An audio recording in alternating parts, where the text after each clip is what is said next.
Speaking of character po, kay Sir Arthur po. Ah, paano nyo po napapasok yung character nyo na bigla-bigla po kayo nag-girly-girly na iba po yung character nyo personally? Bading ba si Robert? Oo, Weird. Di, pero ano, usually di ba may peg na sinusunod? Pero itong Robert, ano eh, nung binuo na lang siya, tapos pag Thursday, parang naano ko na ako si Robert. Wala na akong minsan pinipeg na ibang tao. Ako na talaga. Nahirapan po ba kayo?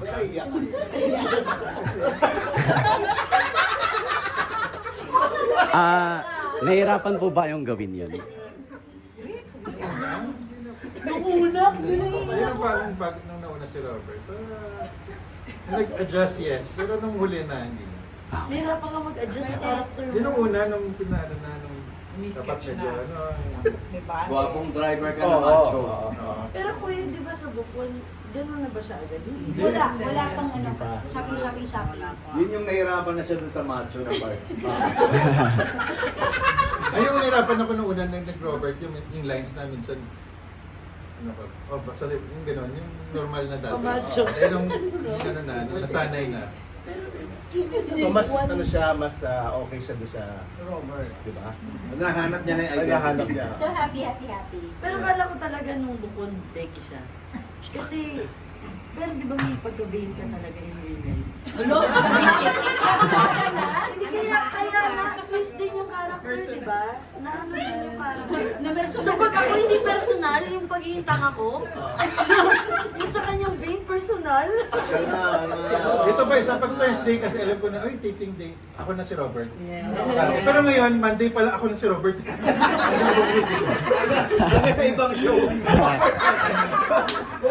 Kung hindi driver, bading. Hindi na nawala din, no? Detective ka, ano? Oh, detective. Pero, Ano ba? Nilawin mo detective pa o defective? Ayan. And ang dami pa rin pong nagba-viral na clips ng Pipito kahit sa TikTok. Yung mga very old episodes nyo po. Ano yung 15 years old ang bata. Archives naman. Very old. ano po yung reaction nyo na patok talaga ang humor ng show nyo po? I would think na very universal yung ginawa naming mga script at saka yung mga topics na pinag-uusapan. Kaya kahit after a few years, relatable pa rin siya. And siguro yung mga kaedad namin noon, matanda na kami ngayon eh. Siguro ngayon lang nila na-discover yung mga clips na yun. Kaya ngayon pa lang sila nakakarinig. And my last question po is, Oh. More. bakit sa tingin nyo nostalgic ang feels ng Pipito Manaloto? Intentional ba ito or na-develop lang through the years? Tumagal lang siguro, tumanda lang siguro, kaya naging nostalgic. Hindi, well, ako, intentionally, nandoon yung DNA kasi ng John and Marcia.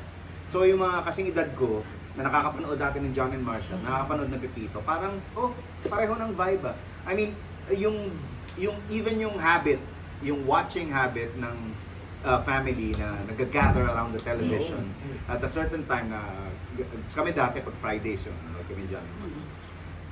Yun ang gusto kong makuha. Ngayon, medyo hindi na natin ma-achieve dahil nauso na yung streaming at saka iba't ibang streaming platforms. Pero nung pandemic po yan. Oh, di ba? Sama-sama pa rin sa sama-sama harap ng pa TV. rin. At ang nangyayari ngayon, sama-sama pa rin pero hawak naman sa ibang device. Iba-iba na, iba-iba. Yun. So we grow with our audience. Yun lang po. Thank you po. Talagang nostalgic.